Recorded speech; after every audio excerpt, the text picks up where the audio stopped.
One, if you're going to use the heel of the hand, you are going to be exerting, there's a potential for a lot more pressure to be exerted onto the infant with an adult heel of the hand. If you're going to use, so I'll demonstrate that, then we'll cover two thumb circling technique. So with the heel of the hand, they want you to use, like it says, the heel palmar portion of the hand here to apply pressure to an infant's chest so you can do compressions. Now, in real life, in every video I teach, for the most part, always get to the ground. Right now, for demonstration, we're going to stay up here on the table, but don't ever do this on a table. Get to the ground. Too much risk of the baby falling off the table.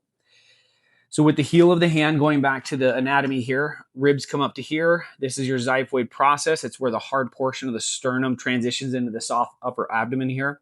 We want to place the heel of our hand just below the nipple line, so about right here. Then the heel of my hand would extend up here. So it's going to look something like this, okay?